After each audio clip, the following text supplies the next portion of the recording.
There everyone, welcome back to another tea video. It's Tayland here, bringing you a tea from Jesse's Teahouse.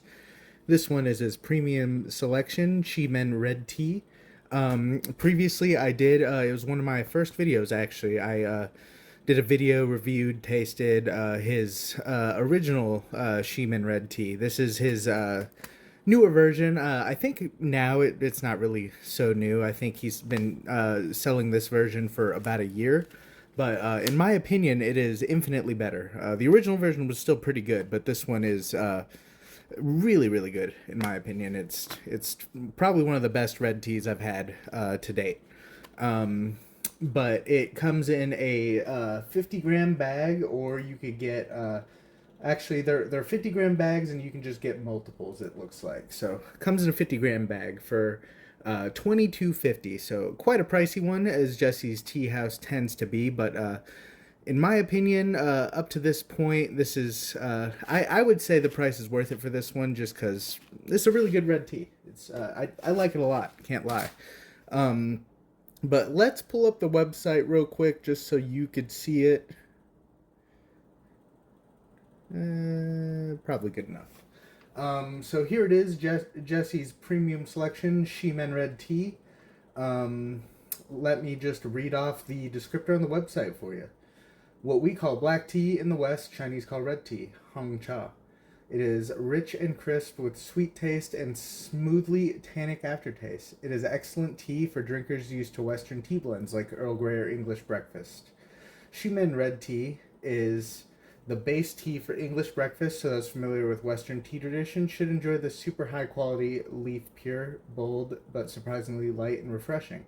Qimen red tea is distinctive Qimen fragrance. This tea doesn't need any extra sugar or milk to be tasty, but if you want to try mixing some, this is a good tea to use as a base for mixing. I was just seeing if there's info about the tea itself, like where it's from, the leaves. I don't believe there is. I don't know necessarily where he sources all his tea. I know he has the videos where he has his tea lady in China, whose name I currently forget. Then he's got his tea guy, Dui Dui, who he also sells his teaware on here.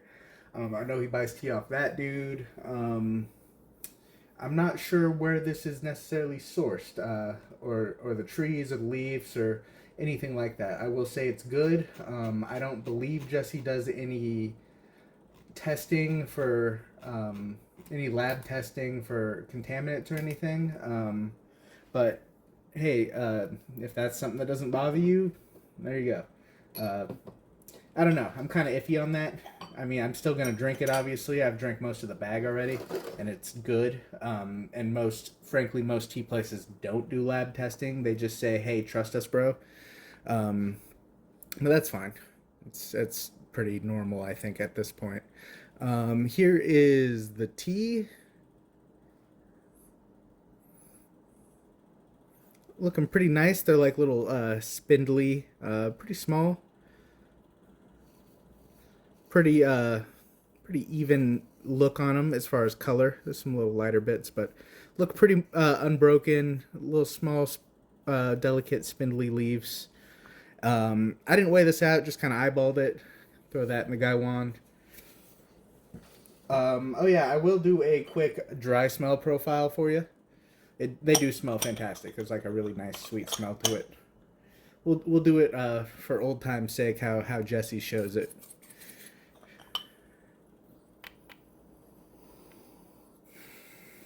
It does smell really good. How they describe it, sweet, nutty, and floral. I'd say that's pretty fitting. If you're used to red tea, if you're used to a classic Earl Grey or a Irish breakfast, English breakfast, that just really strong traditional tea smell, that's what you get with this. You could just tell this is real high quality. It's got like a really strong herbal, strong sweetness, strong like floral and strong nuttiness to it. It's all kind of just stepped up a notch compared to those classic like Western style teas we're all used to over here. A lot of the time it's in a tea bag. Nothing wrong with that. It's just very different. Nowhere near the quality. Nowhere near the strength of the flavor.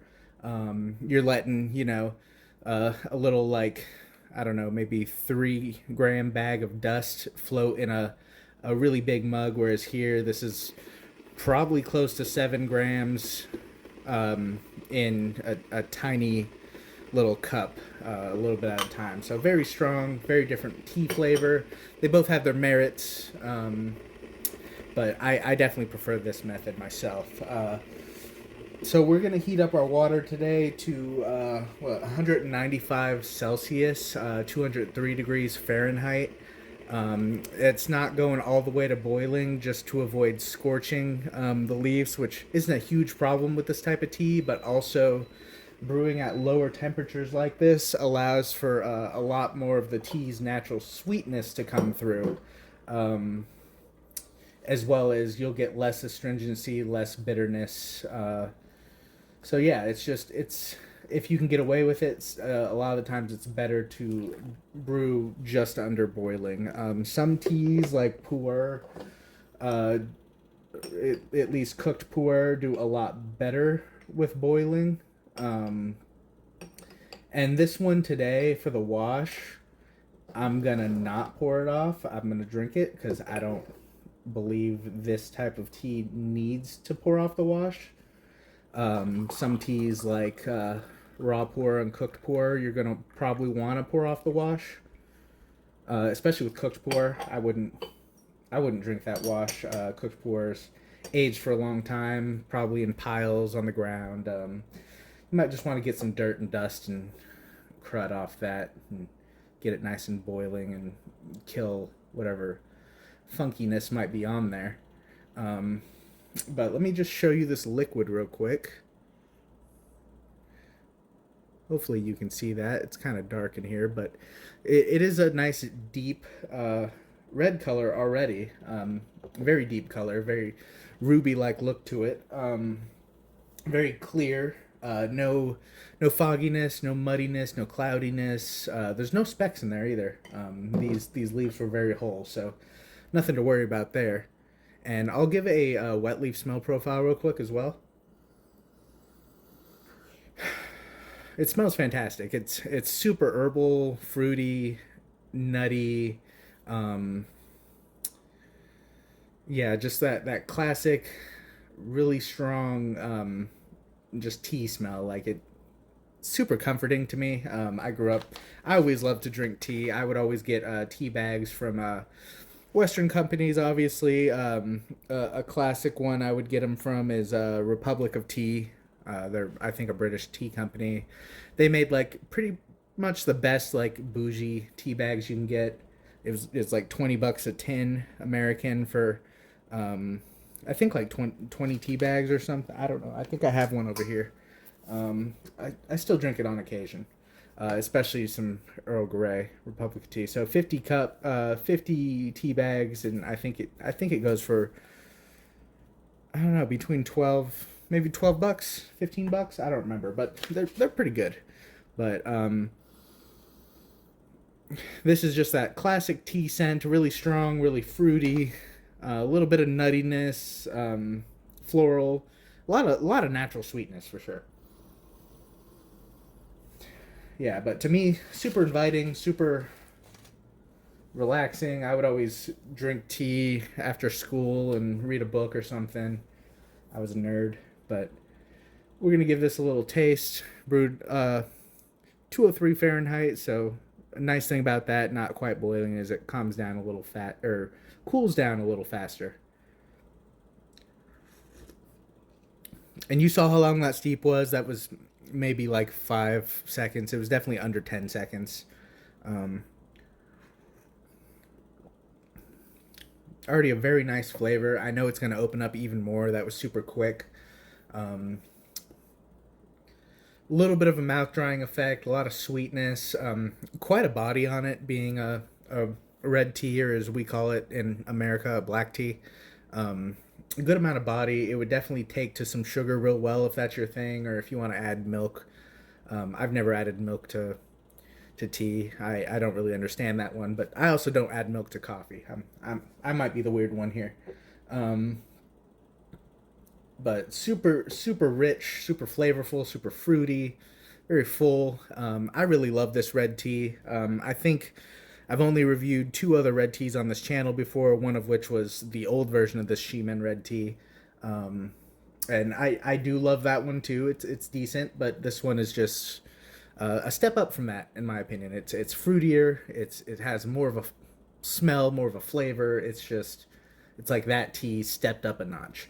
The other red tea I reviewed was from Tao Teaware, which it was decent. It wasn't bad. It was not nowhere near as good as these ones as far as like how floral and flavorful and full it was, but it was a decent red tea for sure. But yeah, I would definitely suggest this one. It is a little pricey.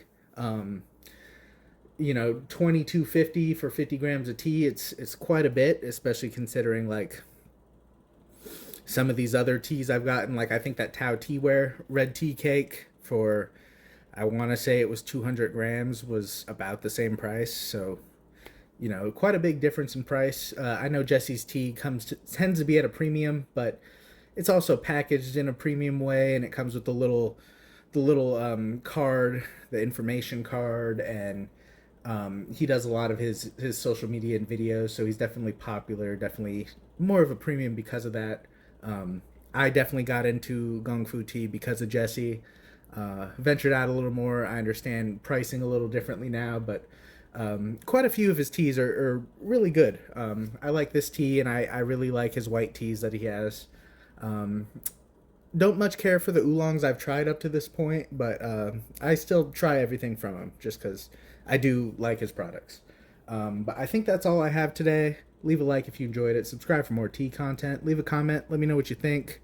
I know among the tea community online, all the crazy tea nerds, Jesse's Teahouse tends to be a very hit or miss topic. Some people love him, some people hate him. I'm a fan. I understand he tends to be a bit overpriced, but American-based warehouse. Now he has a UK-based warehouse, so you can get your tea a little easier, a little faster.